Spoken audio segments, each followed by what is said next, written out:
Emma, welcome to the show. We've only got 15, 20 minutes. I drove 1,500 miles in the last 4 days. I'm tired, but give me all you can in 15, 20 minutes, maybe 30 max. How's that? Yeah, is my microphone working okay this time? Yes.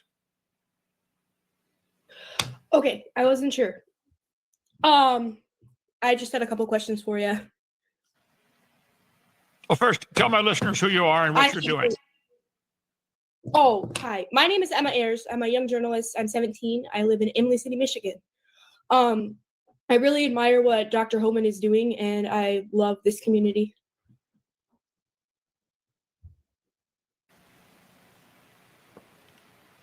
You'd love to see what? I'm sorry. It's kind of getting weird. You said you're a young journalist and you live in Michigan and you'd love to see something. What? Oh, sorry. I must have been being weird. I love what you guys do here as a community. Oh, in the community. Okay. Well, great. Now, we've talked a few times on the phone. I've suggested that you try to write about the silliness of using lies to teach evolution in the textbooks. That's the plan, sir. I'm working on that. Change the textbook. Mm-hmm. You don't have to get evolution out of the schools. Get the lies out, and evolution goes with it. There is no scientific evidence for evolution. They teach it like it's a scientific established fact. It's not even a good theory. It's a hypothesis at best. Hypothesis is just a guess. A theory has a little evidence to support it. There's no evidence for evolution. If there is, tell people to call in. So, Emma, I think you should, as a journalist, be constantly writing articles, asking people, hey, on page 87 of our textbook, it says the baby in the mother has gill slits. That was proven wrong in 1874. When are we going to get this out? Get their lies out. I'm thinking I should ask my teacher that when I come back from spring break. It might be an interesting piece I could make. Yeah. I'll be glad. Any of you kids going to public school, college, high school, anything, I will debate any professor, any teacher, anywhere. We'll do it by Skype anytime. I have one tomorrow night. Was it 7 o'clock, Joseph? Okay. 7 o'clock Central Time. We might finally get another debate. I think it's number 391 or 392. I'll look at my records. Would you want to defend the idea that you're related to a potato and you came from a rock? No, actually. My teacher did this really weird experiment where he proved that we were related to a potato because we both produce the enzyme peroxidase and we react with hydrogen peroxide. So that magically means we're related to a potato. You're serious? No, I'm not kidding. Anybody that dumb should not have a driver's license, for sure. Oh, my teacher, I love him to death. He just doesn't think sometimes. I love him, though. Okay. I will glad to talk to him. If you want to call privately off air, that's fine. Or have a debate, live debate. He probably won't, but we'll see. I know. The fact that we have similarities is evidence of a common designer. That's all. Yeah. I noticed driving up to Indiana and back, all the cars on the road have round tires. That's proof they're related. No, maybe that's proof that's a good design that works better than a square tire. I've actually written a little bit something about that. For instance, like, why would the designer change the design if it works? Like, for instance, the human bone structure can be similar to other bone structures from like the whale and stuff, which makes sense because they're both bone structures and the designer knows what type of bone structure works. They're on the road or in mining or, bulldozers, many vehicles. You have to have a way of turning it when you're driving it. It has to go drive and be able to turn. And the turning mechanism on a car, if it's front wheel drive or rear wheel drive, is pretty complex. You got the tie rod ends and all this kind of stuff. Plus, while the wheels are turning, while the wheels are rolling, they turn and they bounce up and down. It's pretty complicated, front end suspension, all that stuff. And so almost all cars in the world use very similar design feature. Some kind of A-frame to bounce up and down and some kind of connecting to tie rods to connect them to turn. It's a good design that works for the job. Humans have fingers that can grab things. We have flexors that control the pulling the fingers in, extenders that pull the fingers out. Monkeys have the same muscles. Guess what? That's because they have to grab things also. It's got nothing to do with having a common designer or common ancestor. Nothing. Anyway, so good. When do you write your paper? Where can people get a hold of you to add to that, Emma? I'm currently working on it over spring break. You can look at me on my Instagram, Emma Ayers 9223. I believe Joseph put them in the description. I have a couple questions for you as well, Dr. Hovind, if you don't mind me For the asking them. question, Joseph is putting the link in our. Okay, so if you want to do that, yes, Emma, go ahead. Questions. What do I need to do to have the knowledge to stick up for my faith without putting my foot in my mouth when it comes to facts and reasoning? I don't think you'll ever learn it all. Obviously, you learn what you. It depends who you're dealing with. Okay, you pick a field. Like I like to pick on the atheist because I think it's the dumbest religion in the world. Right. I don't get involved in contests for cooking because I don't know how to cook anything except toast, and I burn that. So I can cook Captain Crunch and Cheerios and yogurt. If you open the box, that's about it. Yeah. So I'm not. That's not my field of expertise. Pick something that you like to do, and you. I asked a great pastor years and years ago, "How do you know God's will for your life?" He said, "Well, you find a need and you fill it." He said, "What? First of all, what did God give you?" He said, "I could bet you $10 God did not call you to be a mother." I can agree. Okay, so and then where's the greatest need?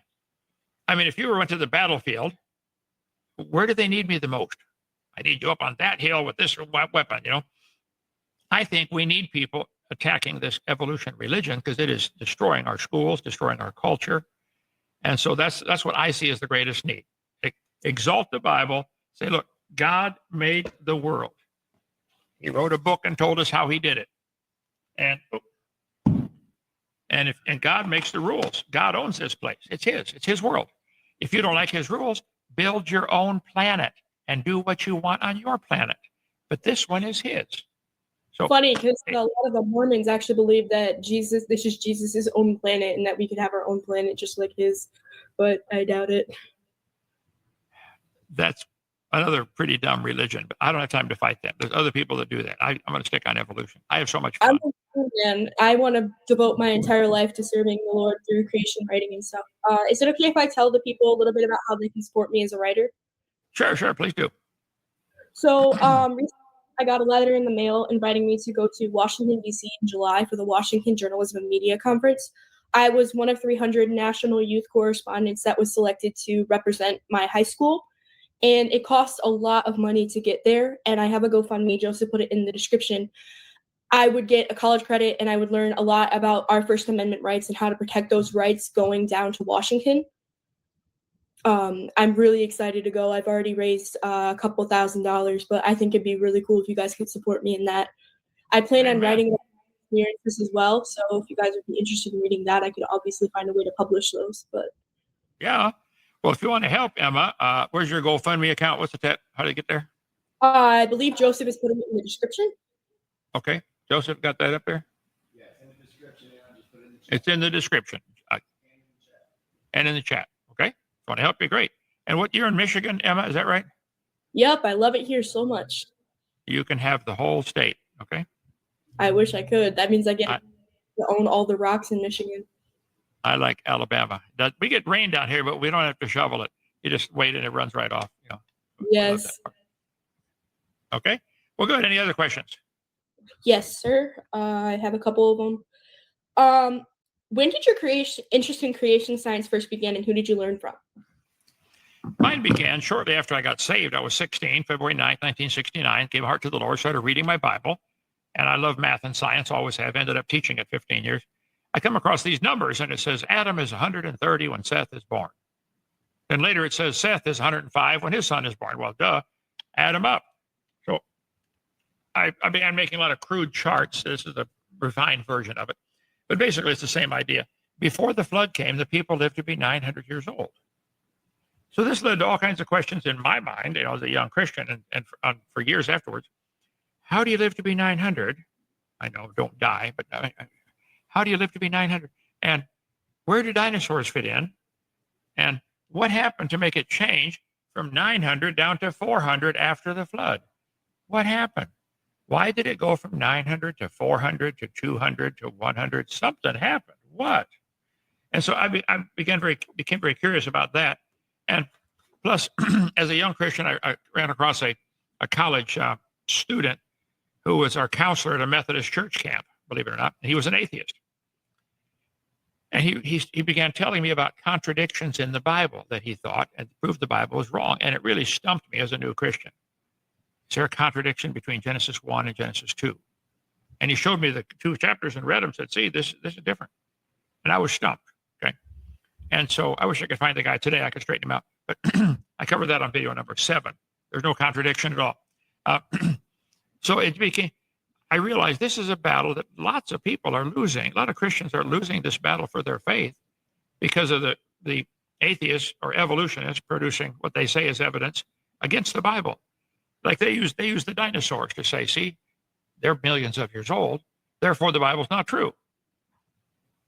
Well, if they were millions of years old, that would be right. But they're not millions of years old. Dinosaurs lived with Adam and Eve. So it's been an interest of mine for many, many years now, and I've produced many books and videos and stuff on this topic. I tell people, I want to strengthen your faith in the Word of God. When I start my seminar, I say, look, I got 3 things I want to do. Number 1, I want to get you saved if you're not saved. Number 2, I want to strengthen your faith in the Word of God. Number 3, if you're saved and you're not doing anything for the Lord, I want to make you uncomfortable. There's a war going on, soldier. Pick up a weapon. If you can't shoot, carry bullets or pay for the bullets or rub the guy's feet. Bring him his supper. Keep the guy on the firing line shooting. Find something to do to keep this for the Lord, for his kingdom. So yeah, and my seminar does make a lot of people uncomfortable. I was just thinking about this. I think this would be really cool. I know that me asking questions can actually help a lot of people rather than just keeping it between us. Why don't we live stream the interview that I have for you on the 30th so that way that people can hear my questions? Because I'm dissecting a book called The Sixth Extinction that goes a lot into like evolution and all these different things. And this guy named George Cuvier, father of modern paleontology and all of his nonsense. So I think it'd be really interesting if the people could hear what I have to say as well. I'd be honored. You know, George Cuvier and all those guys. That's what happened in the 1800s that really turned the psyche of much of the world into believing the Earth is billions of years old. It's simply not. Up until that time, anybody could add up the Bible dates. They'd come with about 6,000 for the age of the Earth. Yeah. The whole invention of the geologic column, Cuvier is involved in that. Oh, he is? Yeah. How on earth can the layers be different ages? Where are they coming from? Outer space? The whole geologic column is dumb. Just stop and think about it.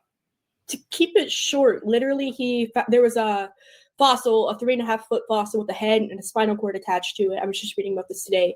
And it was given a scientific name. I could not tell you what the scientific name is, but it says, man that was witness to the flood. Cuvier took the fossil and started picking at it, and magically legs that looked like a salamander's legs appeared. So it was no longer a human that witnessed a flood. It was a salamander that was like 3 feet long.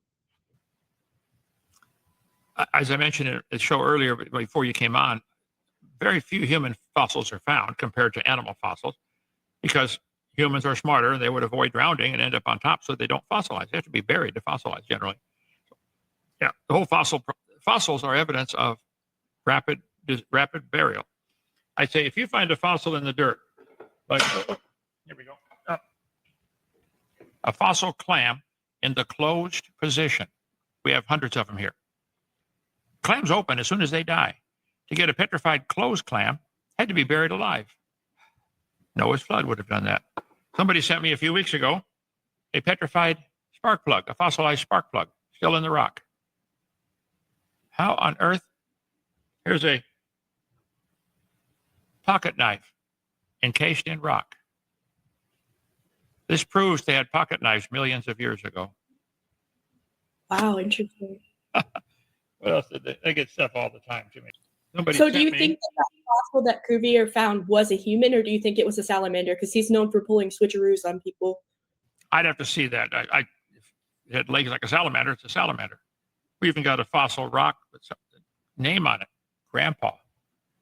It didn't have legs until he magically showed us that it did. It was weird. I don't know how to explain it. Send Joseph the link to that. I'll look at it if I get time. Okay. Okay. Sounds good. Any other questions, Emma? Let me check. You said you were 16 when you came to Christ. How did you come to know Christ? Well, a friend of mine asked me if I was going to heaven. I said, I don't know. I've been baptized. I said, I've been baptized, catechized, circumcised, homogenized, pasteurized. What else you got to do? He said, well, have you ever sinned? You ever broken God's laws? Yeah. Well, then you're going to hell. I said, wait, doesn't God put my good against my bad like a big teeter-totter? He said, what judge on earth would do that? If you murdered somebody and your defense was, Judge, I did murder this one guy, but look at all the people I did not murder. My good works outweigh my bad. Would he let you off? No. A just judge would only punish you what you did wrong. If God is just, everybody deserves to go to hell. But he's also merciful. He came down and became a man and allowed them to kill him. So his blood can come on pay on my sins. I'm going to heaven because of what he did, not because of what I do. That's the only way to go to heaven. And so I began reading and studying. My mom was a kindergarten teacher for years and taught us kids how to read fast and love reading and comprehend. My dad was an engineer and taught us how to. I wanted to learn everything. Dad, why does this work? How do brakes work on a car? We would take stuff apart just to learn how it works. And so it was just awesome, Dad. Let's see. So I wanted to learn everything. When I was in 5th grade, I read the whole encyclopedia set. 5th grade. That's a feat, Emma, man. when I was in 4th grade, I memorized the capital of every country in the world. Tell me any country, I'll tell you the capital. Bolivia? B. It starts with capital B. Okay. Anyway, any other questions? No, surprisingly no, but I do have a ton of them that I am excited to ask you on Monday. Okay. We'll do it Monday and we'll broadcast that live. Thank you so much. Come visit. Yeah. Is it still snowing up there where you are? No, it's actually warm right now. It was warm yesterday. It's like 35, but there's no more snow. Wait. Warm is 35? Warm is like 55. 35, yesterday it was warm. It's like a freaking teeter-totter over here. Like it's one day it's 30, and the next day it's 65, and then it's like I lived in 32. Michigan for 2.5 years. I understand. Pontiac, Michigan. No, Alabama, 75 degrees. That's warm. You're welcome anytime. Thank you. Thank you so much, Emma, for coming on. Okay, and keep up that good work.